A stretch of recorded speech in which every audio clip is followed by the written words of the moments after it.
எல்லா புகழும் இறைவனுக்கே. நமக்கு யூடியூப் சேனல்லேருந்து சம்பளம் வந்தாச்சு. நான் 2023 சேனலை ஸ்டார்ட் பண்ணேன். 6 மாதத்துலேயே மானிட்டேஷன் ஆயிடுச்சு. மானிட்டேஷன் பண்ணணுன்னா நமக்கு 4000 வாட்ச் ஹவர் இருக்கணும், 1000 சப்ஸ்கிரைபர் இருக்கணும். 1000 சப்ஸ்கிரைபரை ஈஸியாக ரீச் பண்ணிடலாம். ஆனால் 4000 வாட்ச் ஹவரை கிராஸ் பண்ணுறது தான் ரொம்ப கஷ்டமாக இருந்தது. நான் எனக்கு தெரியாதனால வெறும் ஷார்ட்ஸ் வீடியோ மட்டும்தான் போட்டுகிட்டே இருந்தேன். அதுக்கப்புறம் தான் லாங் வீடியோ போட்டால் தான் வாட்ச் ஹவர் வரும்னு நான் ஒரு யூடியூப் சேனல் சொல்லி நான் பார்த்தேன் பார்த்துக்கோங்க. அதுக்கப்புறம் தான் என்ன பண்ணேன், வாட்ச் ஹவருக்காக வேண்டி லாங் வீடியோ பெரிய பெரிய வீடியோவாக போட்டேன். பெரிய பெரிய வீடியோவாக என்னென்னா கதை சொல்கிறது, அந்த மாதிரி கதையாக சொல்லி சொல்லி போட்டு 4000 வாட்ச் ஹவரை 6 மாதத்துலேயே கம்ப்ளீட் பண்ணியாச்சு.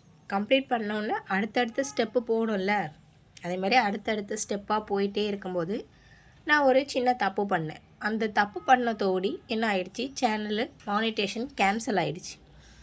கேன்சல் ஆனோன்னே மறுபடியும் நான் முதல்ல இருந்தே கொண்டு வரணும். அப்போது நான் அதில் என்ன தப்பு பண்ணேன்னு சொல்லி எல்லா தப்பையும் பார்த்துட்டு அதை தப்பை எல்லாம் கரெக்ஷன் பண்ணிவிட்டு திருப்பி என்ன செஞ்சேன், சேனலை மறுபடியும் கொண்டு வந்து நல்லபடியாக என்ன செஞ்சாச்சு, சம்பளத்தை வாங்கியாச்சு. அதில் இப்போது நிறைய புதுசாக ரூல்ஸ் போட்டிருக்காங்க. எப்படின்னு அன்றைக்கி முந்திலாம் மானிட்டேஷன் பண்ணும்போது வேறு மாதிரி இருந்தது.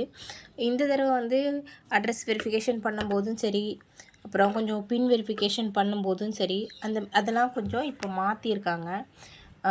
உங்களுக்கு அதெல்லாம் தெரியணுன்னா நான் நெக்ஸ்ட் டைம் என்ன செய்கிறேன், அது ஒரு வீடியோவாக வேணால் எடுத்து போடுறேன். எனக்கு மொத்தம் $106 சேர்ந்துருந்தது.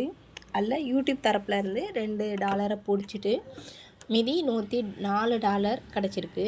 $104 எவ்வளோன்னா 9496 ரூபா.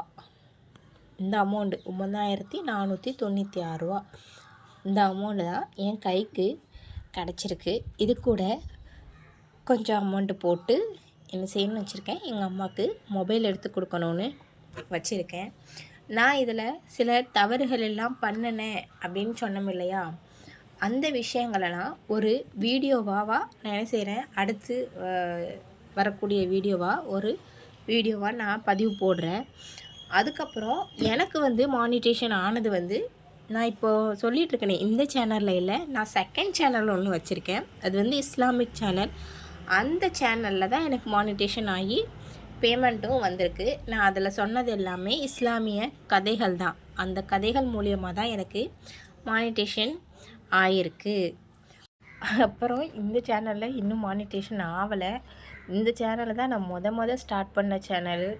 இந்த சேனல் ஓப்பன் பண்ணி எப்படி ஒரு 4 வருஷம் கிட்டே இருக்கும்னு நினைக்கிறேன். ஆனால் என்னால் இந்த சேனலுக்கு மானிட்டேஷன் பண்ணவே முடியலை. ஏன் பண்ண முடியலைன்னா, அதில் நான் நிறைய தப்பு பண்ணி வச்சுருக்கேன். தப்பு பண்ணுறதுனா வீடியோவை எப்படி போடுறதுங்கிறது நிறைய மெத்தட்லாம் இருக்குது. அந்த மெத்தட்லாம் நிறைய தப்பு பண்ணுறதுனால தான் இந்த சேனலை என்னால் இன்னும் மானிட்டேஷன் பண்ண முடியலை. ஆனால் ஷார்ட்ஸில் ஓரளவு கொண்டு வந்தேன், 10 மில்லியன் கொண்டு வந்தேன். அந்த 10 மில்லியனுமே கரெக்டாக என்ன ஆச்சுன்னா, அன்றைக்கி ஒரு 2 டேஸ் கேப்பில் டக்குன்னு அந்த 10 மில்லியனுக்கு ரீச் பண்ணுறதுக்கு முன்னாடி அந்த 90 நாள் ஆகும்ல, அதுக்குள்ளே முன்னாடி உள்ள டைமிங்கில் உள்ள வீடியோ உள்ளது அப்படியே குறைஞ்சதுனால என்னால் இந்த சேனலில் இன்னுமே ரீச் பண்ண முடியலை. இதில் நான் என்னென்ன தப்பு பண்ணலன்றதை நான் ஒரு நாள் சொல்கிறேன். உங்களுக்கும் ஏதாவது டவுட் இருந்தால் எனக்கு கமெண்ட்டில் கேளுங்க, நான் அங்கேயே ரிப்ளை பண்ணுறேன். பாய்.